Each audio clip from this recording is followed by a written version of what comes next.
Now we're going to head over to Mark Lawrence from AFEM for a developing the ecosystem discussion. Please explain what that's all about. Thank you, Wayne. Right, thank you, Ben. Thank you, guys. Thank you, Ben. Hello, everyone. So, as Ben said, we're going to explore developing the ecosystem in the Asia-Pacific region. And I think the first thing that needs to be noted is that, contrary to popular opinion, there's been a long-standing electronic music scene in Asia-Pacific, but every country is probably at a different level. And one of the things I think that's emerged throughout today and probably at large in the electronic music scene is how the supersized North American EDM model, when exported to other territories, is kind of, in some cases, criticised for squashing the local scene or hurting the local scene creatively and probably commercially as well. So we just want to navigate today through India, Australia, Asia-Pacific, the countries within Asia-Pacific. What's been the impact? What can be learnt from North America? Is there change happening? How do you maximise the chances of success in Asia-Pacific? How do you gain access to the market? Everything we can possibly cover as quickly as we can cover. But I guess first things first, let's do some introductions. So starting next to me as we go along, who are you? What do you do? My name is Aleks. Work as an agent of Hardwell, Danik, Sick Individuals, GTA, and so on. Work at Anna Agency, by the way, my bad. My own mic. My name is Erik Leenders. I work for David Lewis Productions, representing artists like Armin, W&W, Sander Van Doorn, Andrew Royale, and a few more. I represent the company in Asia, Asia Pacific, from my base in Hong Kong, and I'm also the worldwide CFO. Hi everyone, I'm Godwin Pereira. We run this small little place called Kyo in Singapore. Fits about 450 people, and we like doing things differently. So, yeah. My name's Matt. I work at the One Love label in Australia. We are the Australian home for a bunch of different artists, ranging from Tiga to Booker Shade through to, we used to do Cascade stuff until he just signed his new deal. We have a bunch of Australian artists that we look after for the world, like Slumberjack, Kaz James, Nicky Nighttime, Generic, and also did a bunch, I guess, of the Melbourne Bounce stuff that came through at one stage as well too. We started off as a club night, turned into a label, and also, partnered with the guys at Totem to do the Stereosonic Festival. Hey guys, my name is Ryan Saltzman. I am owner of the Bullitt agency. We have offices in Washington, D.C., Los Angeles, and Barcelona. Our company represents about 70 plus artists around the world, as well as some brands too. Hi, this is Prateek Pandey. We own this agency in India called Slick. We've been pulling off house and techno events in India, Sri Lanka, and now in Dubai as well. We've been responsible for bringing a lot of house and techno talent to our country, like Dubfire, James Zabila, Joseph Capriati. We also host our own techno stage at Enchanted Valley Carnival and Sunburn Festival now.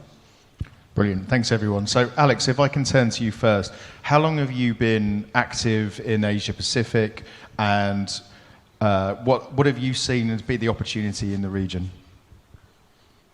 Especially with Hardwell, who entered Asia first of the roster that I'm handling. That was about 3 years ago when it started to get really interesting. I mean, America was still very interesting at that time, still is for some acts, but you started to see a growth in some of the Asia countries. While India was a leader in that, in my opinion, there were some other countries there that were also getting to that level, and some other countries that were, or still are left behind a bit. But.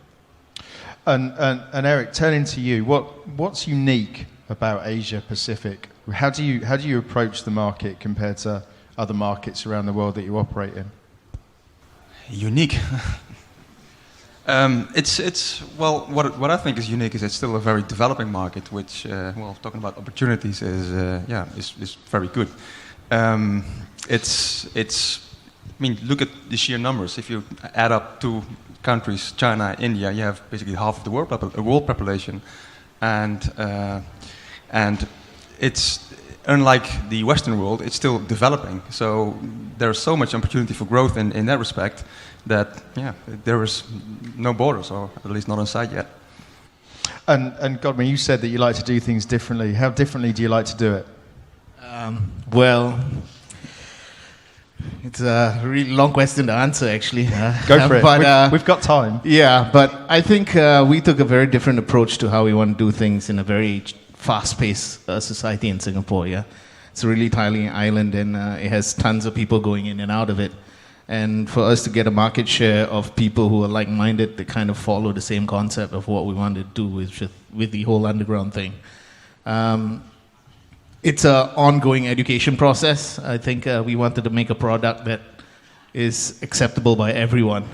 It's not specific to whether you want to have a product that only caters to someone who wants to spend $10,000 at the table.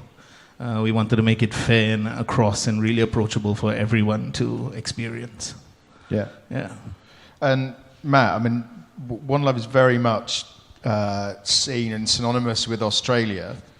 In terms of the rest of the Asia-Pacific region, do you have a discrete plan for Thailand, Malaysia, Singapore? Do you approach things differently?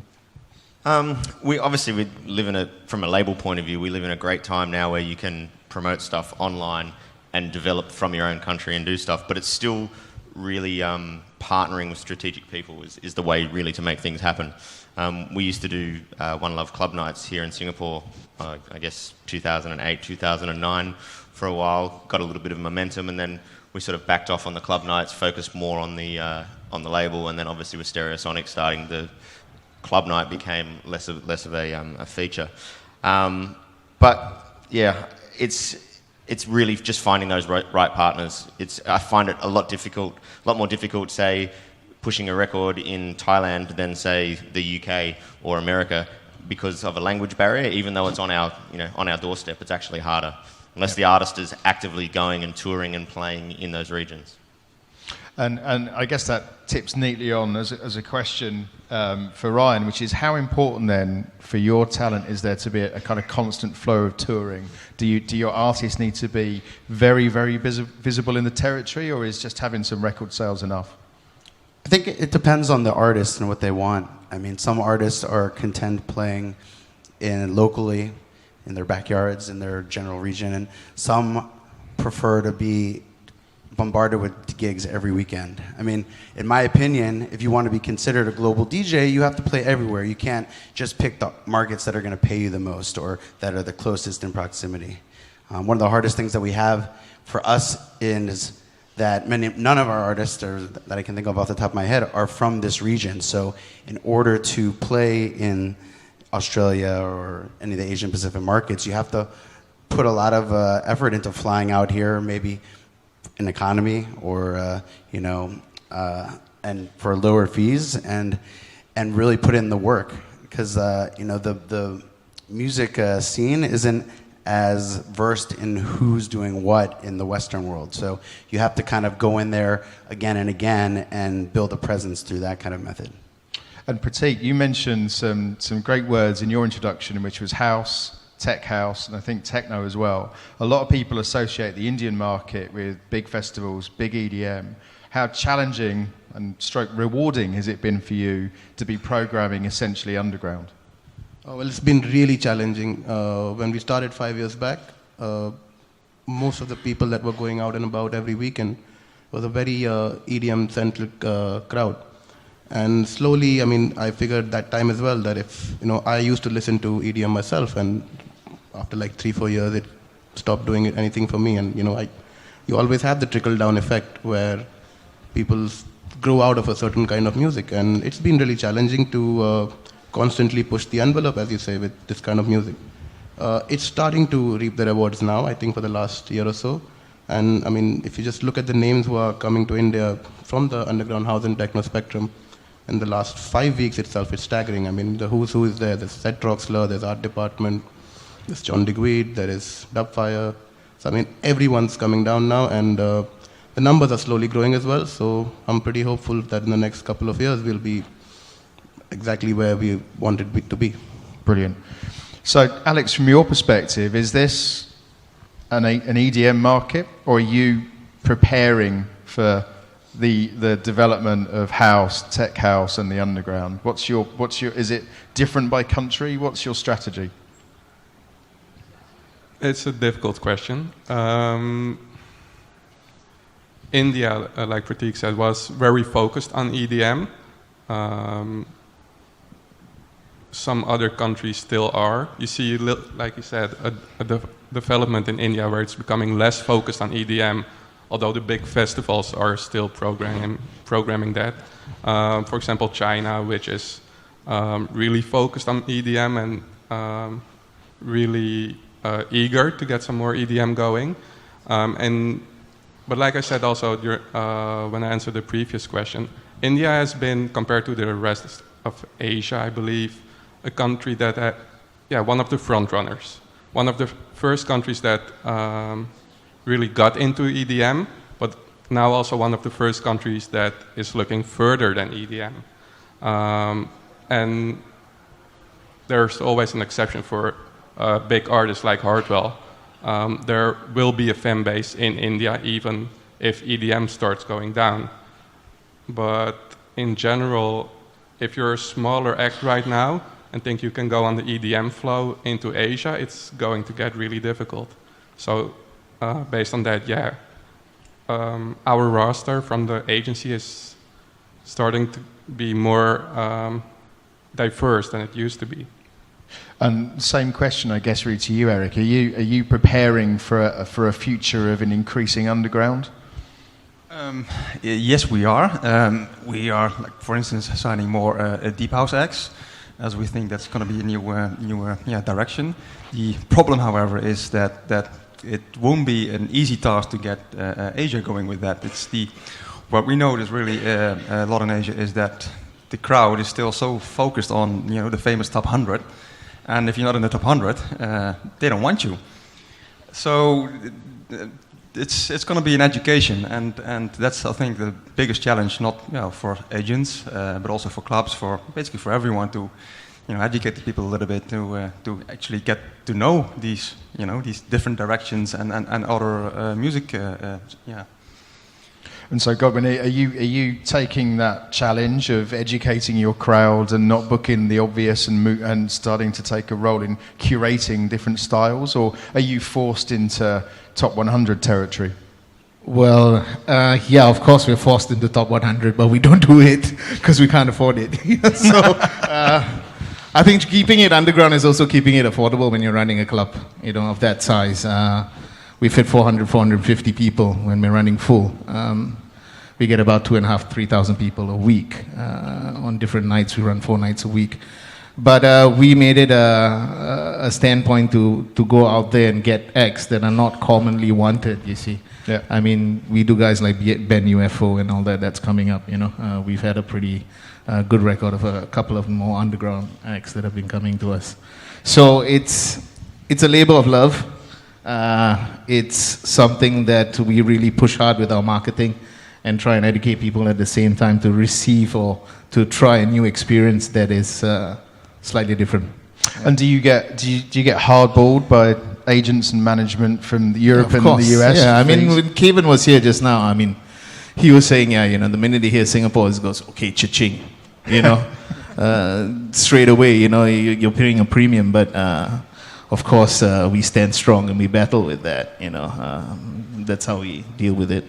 And Matt, from an A&R perspective, how important is local talent versus international talent? Can you run a successful label developing Thai artists, Malay artists, Australian artists?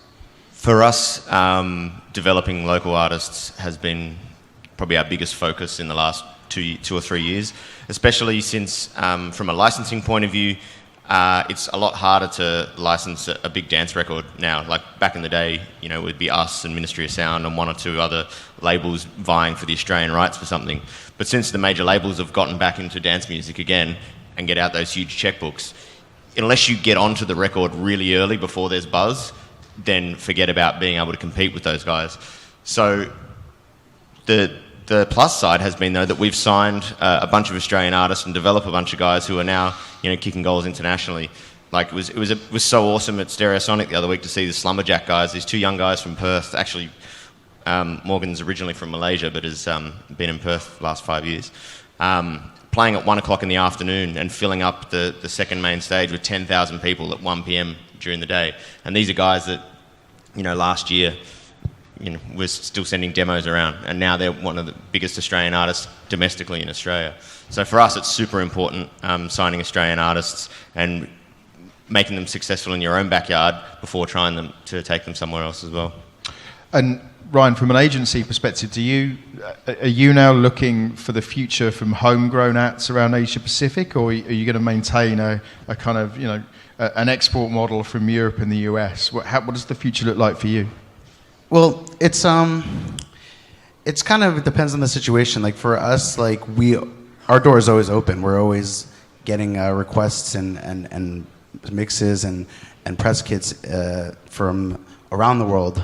It's obviously easier from a touring perspective to get artists that are based in Europe and the US, because just from a travel perspective, if you want to build profile in some of these markets, just to pay for a plane flight to get from Singapore to Berlin or Singapore to New York, it costs more than what a starting artist might be able to even command for a fee. But if we see an artist who is clearly thriving in his local hometown, whether Thailand or whatnot, we pay attention to that, and it can play a role in our decision making. And Prateek, how important to you in the long term is the development of Indian talent, be it artists or DJs? Is that your focus going forward? Are you going to start to nurture local? We've already started that, because there's only so many international acts that you can book for your market, and you start to it starts to run its course, and you have to nurture the local talent, because they are the people playing week in, week out. They are the ones educating your local fan base or your local crowd to newer music. And we've been signing new artists as well. We've been encouraging absolutely ranked newcomers to play for big guys. I remember when Dubfire came to India, I got a bunch of new people to open for him, and they were absolutely ecstatic to be given that opportunity. And then just to add to that, when the artist sees that those locals play, they'll come to me and say, hey, this guy opened for me in India, you got to look at him. And it ends up creating a cross connection. So it's definitely something that we're doing for India as well. And do you think that kind of nurturing local talent, working with the local community, is something that the likes of Hardwell will be focusing on? Is that important to you, or is it simply kind of land, descend, play and go? To what extent are you connecting into local market, local talent now? We're trying to do our best, of course. The thing is, for the market to be sustainable during the next couple of years, local talent needs to be developed. You can't afford to always keep buying these international acts, like previously mentioned, of course. So all we're trying to do is to keep a situation, an economic sustainable situation worldwide, to keep this going, the momentum going.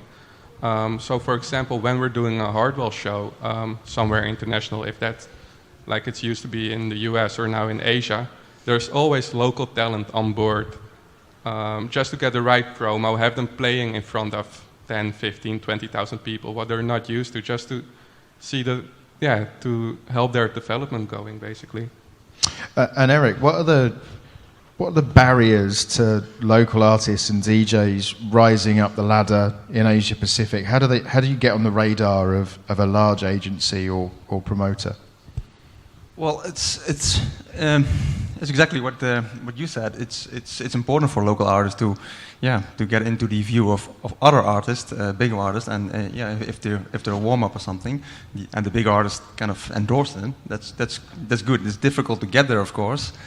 Same as productions is always good for any artists. What is I just thought of something, but it's the thing is it's like every artist will say that you have to develop your own sound, and that's what I don't really hear yet at local artists. That there's no own sound yet that we as an agent think, hey, that's unique. Yeah. We want this guy. It's like there are 3 agents here in the panel, and none of us have Asian artists yet. Doesn't mean we're not looking out for. We're looking out for them, but just haven't found them yet. So, I mean, you must have a perspective on the other side as running the club, which is you have a predominant, I guess, local audience, or is it a mixed audience? We have a good balance of both. We have a lot of tourists, we have expats. Yeah. So, talking about local guys, yes, we get tons of support. I mean, we're doing a night now every Wednesday to just purely focus on local talent here in Singapore. And they play every Wednesday in the club, and we put them on the schedule. But we also get all our local guys to do the warm-ups for Fridays and Saturdays. So there's a good balance for, I would say, the local community to get involved in what we do. And yeah, like what Pradeep said, the guys are ecstatic when you give them a session to do a warm-up, like Zigzag's doing and Cats on Crack. Cat somewhere around is doing warm-up for Tinny tomorrow. So it's about engaging the community, yeah. I mean, I think if you keep them interested and they know there's an avenue for them to play and develop, and that's what we try and do as a club. And what's your response to there isn't a local sound yet? Well, I guess Logic has to come out with a version specifically for Asia, then maybe have some samples and loops there specifically for Asia. I think that's one way to solve the problem, but I think house or techno, it's an international sound, and people are using samples and loops, and how do you really define it? I mean, one of the guys was saying, I think Kaz was saying, yeah, it's probably due to the weather. We get torrential rain 1 minute and get sun next minute, so we're kind of confused. So maybe that's why we haven't found our sound yet, But yeah, anything said, we know how to throw a good party here, so that's what we focus on. Yeah. Brilliant. And Matt, turning to you, so is there something missing in the Asian market, or are all the key parts of the recipe for success here, the ingredients here? Well, I think what you were saying about each area having its own sound is an important thing. When I look at the Australian artists that have broke out of Australia internationally over the last year or two, guys like Flume and What So Not, Will Sparks and all of those guys, they came from a local scene where they made their own music that developed their own sound. Like that Melbourne bounce scene that Will Sparks came from was basically a club night of all just local guys playing all music made in Melbourne, nothing else. And it became a thing, and they got loyal followings, and then he became, I guess, Will became the poster child for that and can now tour the world and do stuff. Flume, for instance, as well too. It was, and What So Not, it developed their own scene and their own sound. And all of those acts in Australia, pull more than any international act, like at a club night, and in some cases in festivals, for probably half the money. So it's, because they're local, so it's great for the scene. But I think, yeah, you really do need to develop that own sound to really break through to somewhere else. And Ryan, are there lessons to be learnt from North America and Europe so that mistakes aren't repeated? And if so, what are they? I think the main takeaway from the scene right now in North America is that all these genres are cyclical. It goes in phases. So this EDM bubble that's took over North America, if you look at it now, it's starting to fade. It's starting to subside, and there's new genres that are taking its place, like deep house and progressive house again. And it's the same thing that's going to happen here. It's only a matter of time before the EDM bubble starts to pop, and you want to be ahead of the curve. You want to try and figure out what that next sound is going to be, and start investing in it now so you don't play catch up down the road. So Prateek, you're kind of in the perfect position to pick up the pieces. What's your plan for the next 3 years? Is it Indian-centric? Are you going to expand into other territories? What does the future look like for you? We've already started to expand in neighboring countries, so we started doing a bunch of shows now in Sri Lanka as well. The scene is absolutely ripe for the taking there. It's still small, the numbers are still small, but it's definitely growing. We've started doing things in Dubai, and I think India is a much bigger market than all the other Asia-Pacific countries combined, just because of the sheer numbers. And like Ryan said, you have to stay ahead of the curve. You need to figure out what's next and what's the next hot thing. And we successfully, touch wood, managed to do that for the last 3-4 years. Because I figured that, house and techno will be big in India. And before the whole deep house wave that's taking over North America now, we started doing deep house like 2 years back in India when no one was even touching it. So, yeah, hopefully I can predict the next curve and bring it to India. So that's, I think you've just given me the next question. So Aleks, I'm going to ask you to make some predictions for the next 3 years, either by scene, genre, or country when it comes to this region. What does it look like to you? Let's look into the future. What's coming? The same thing as that's happening now in the US will happen here in the Asia Pacific region for sure. The region in general is overpaying for average international talent, to be honest. When you have certain... Well... Nice. We were just discussing something else prior to this panel. No, but I think we all know that certain talent in the DJ Mag Top 100 is not really based on their popularity or anything. It's a difficult topic.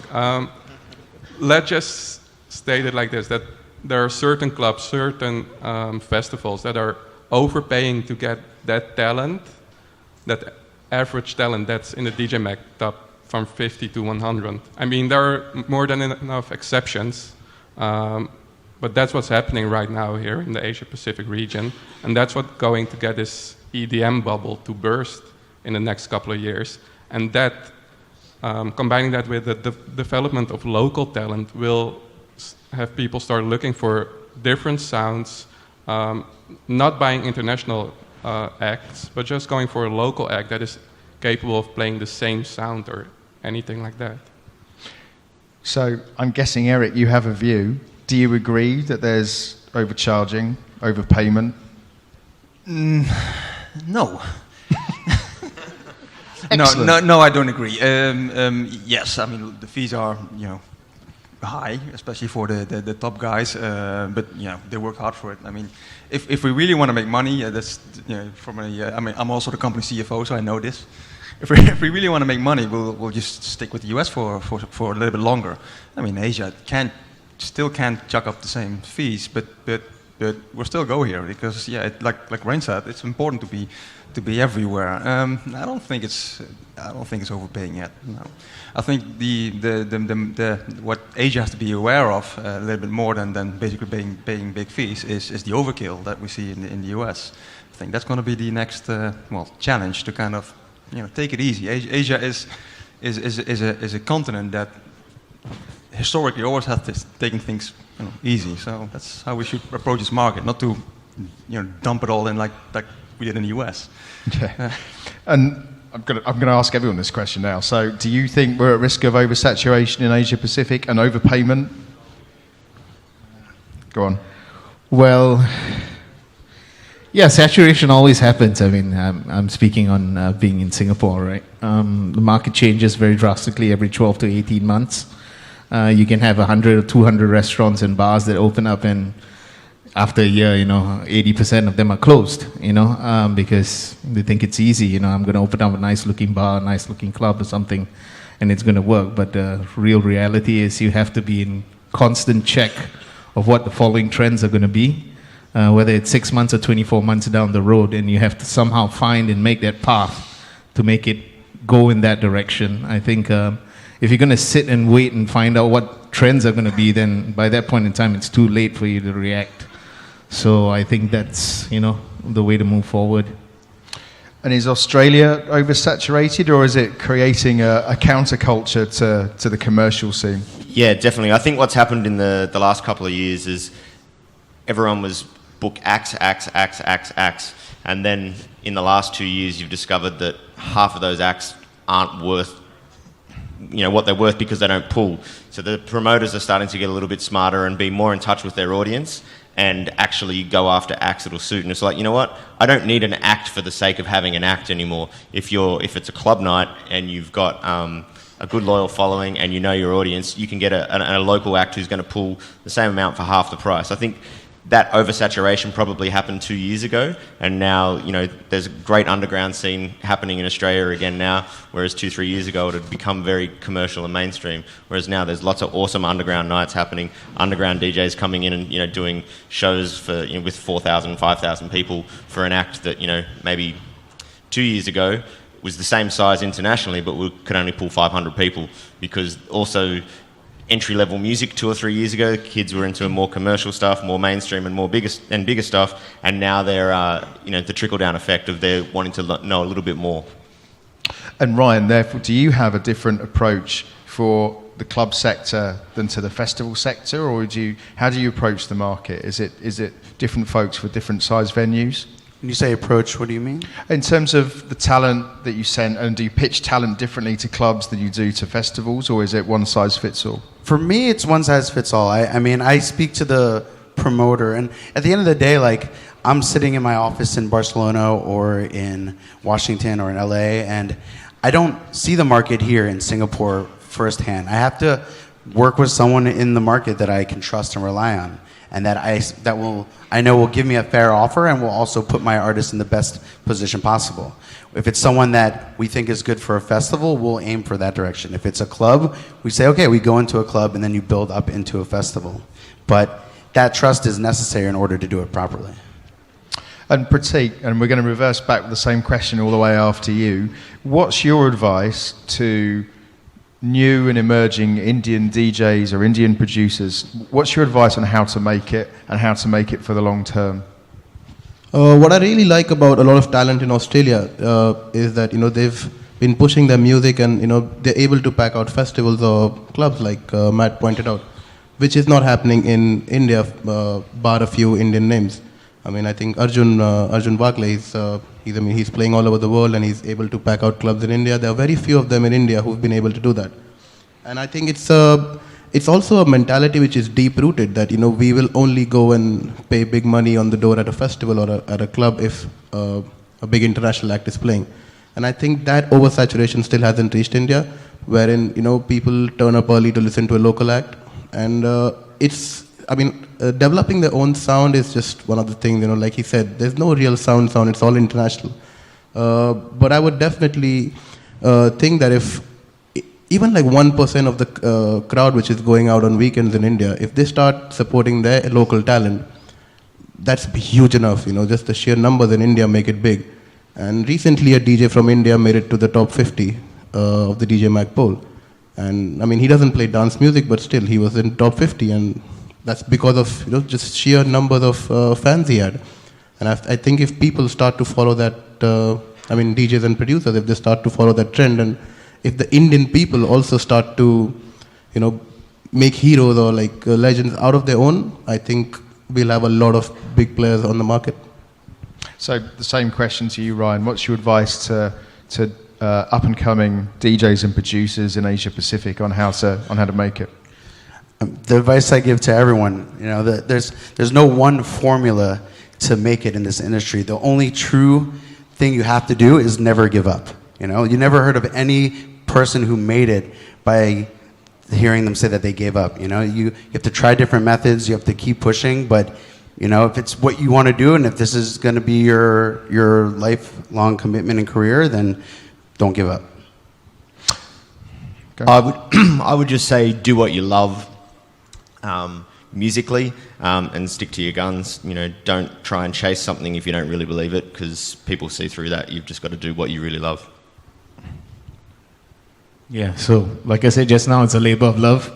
It's not something that you can keep on the side as a hobby. If you're going to be really serious about it, you got to really put your hands and get your hands dirty out there, and immerse yourself in whatever you're doing. I mean, DJing is just one component to it. But I think there's a lot of other things. I mean, if you talk about it 20 years ago, a DJ is a DJ. And, you know, everybody does everything else for him. But I think if you're trying to get out there and put yourself out there, it takes a lot of hard work. It takes a lot of walking the ground, you know. So I think that's the way. Erik? Yeah, all the best answers are already said. But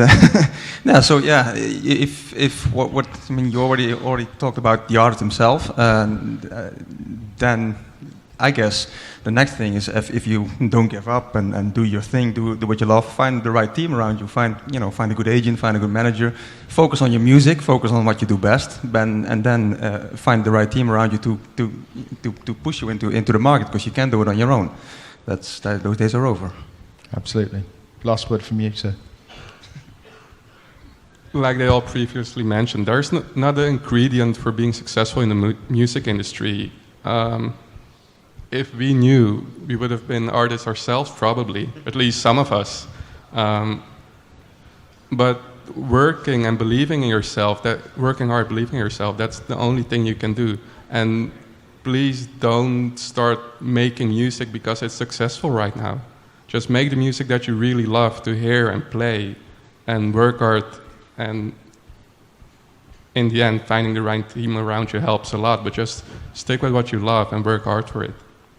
So I think in closing, almost in a sort of verbal yin-yang picture, that someone needs to step forward and develop a local sound, and that local sound will then create and drive a local market. But at the same time, I think the bigger businesses but should probably do more of adding local to the menu, and to the programming, and then of course in the case of everybody is don't give up. So are there any questions from the audience? We've got 9 minutes for questions, so we have some serious players here to throw some questions at. Hands up, someone. There must be a question. I should have planted some. Go on. We can't have covered everything. If we have, done a really good job. I think we answered everything. Wow. Nailed it. Go on. There you go. I think he's just feeling bad that no one else. Yeah, he's just going to plug something. Hi, my name is Nick. My name is Elon from Aurora. And just a quick question, like for, let's say in Asia, a lot of us use English, but how about the China market? Because they are mainly like conversing in Chinese. How do we break into the market for this industry to China, Hong Kong, or even Taiwan? Yeah, where there's a lot of potential. Who's going to go first? Hands up. One thing that might help a lot, I think we also talked about, I don't think, we talked about it in IMS China as well, is for collaborations. A lot of these countries that here in Asia, like specifically China or India, have local artists, I mean not EDM artists, but singers and so on that we never heard of, and the superstars in those countries. If you do collaborations with them, or artists do collaborations with them, that just helps them grow in those home markets. So China is a great example. If you do a collaboration, I mean, look at a few big artists already did that, and they had huge success. So yeah, I think that's one of the things to tap into it. Anyone else agree or disagree with China or Taiwan? Cool. No, I think maybe if you can somehow partner with someone in that territory who understands it, you're going to learn a lot more as well too. We were talking earlier about an Indonesian artist, Angga Dimas, and by him signing to an Australian label, the guy spent 3 years touring the country and getting in there because he was releasing music on Vicious. They were booking him in the country, partnered with him, and were invested in his future as well too for that territory. So I think you got to try and network and work with the people over there and to be part of the scene. You can't just expect to be somewhere else and think people are going to come looking for you. You've got to actively seek them out as well. Yeah. Anyone else want to add anything to that? Brilliant. Good question. Any more questions? Yep. Come in now. Hi, my name is Andy Crane from San Diego, previously with Desert Hearts. I'm just curious for any of you guys on the panel, if you were going to go into any market in Asia, what do you think is the most viable market at the moment? What's the market that has the most potential for return?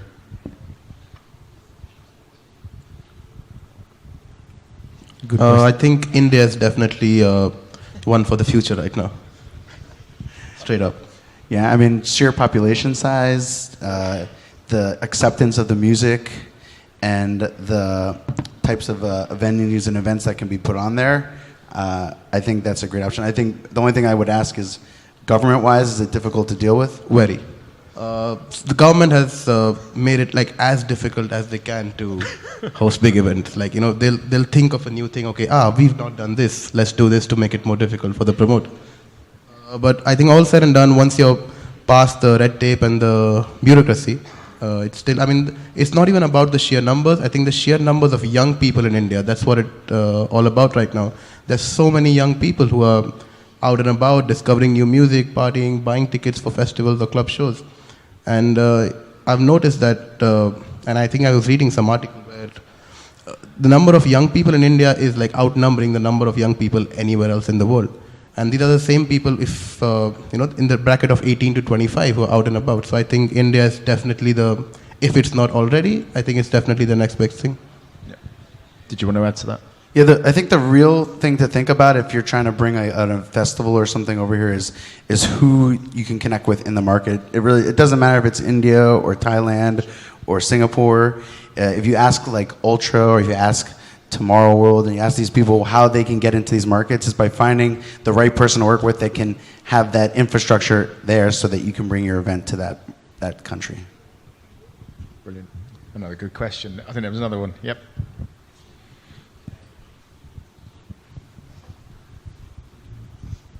Hello.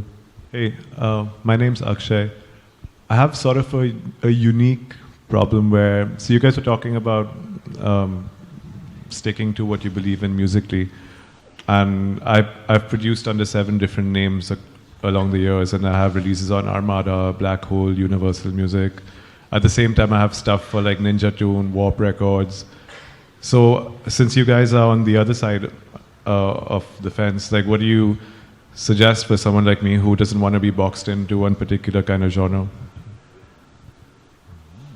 On to that, yeah.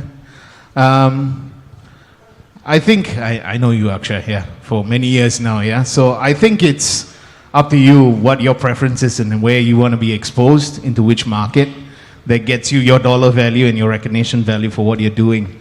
I think, yes, music breaks into many subgenres right now. You just don't have it in 4 or 5 genres anymore. It breaks up into so many subgenres.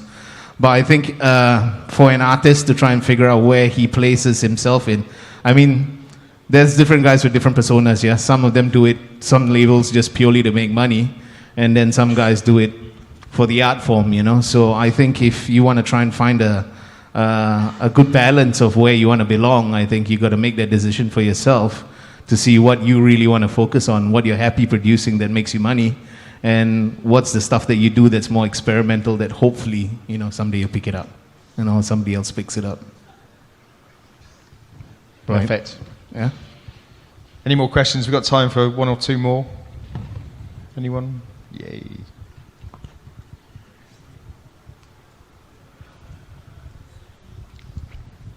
Hi, my name's Bradley. I'm from Harman International.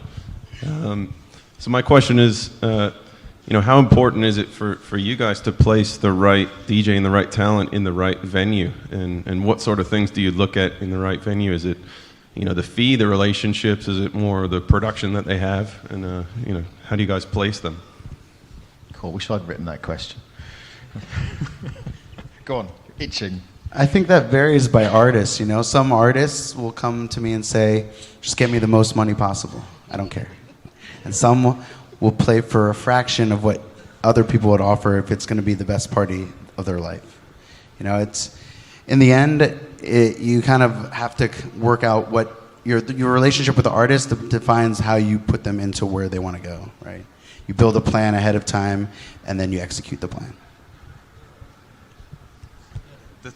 For us the most important thing is that the artist is meeting his own fans. So yeah, we always look at how can the artist connect the best way with his fans, and proper clubs that we're not looking at fees. I mean, yeah, of course we want to make money, but it's about the artist reaching what he wants to reach. That's for us the most important thing. Yeah, in addition to that, it's all about the exposure the artist can get.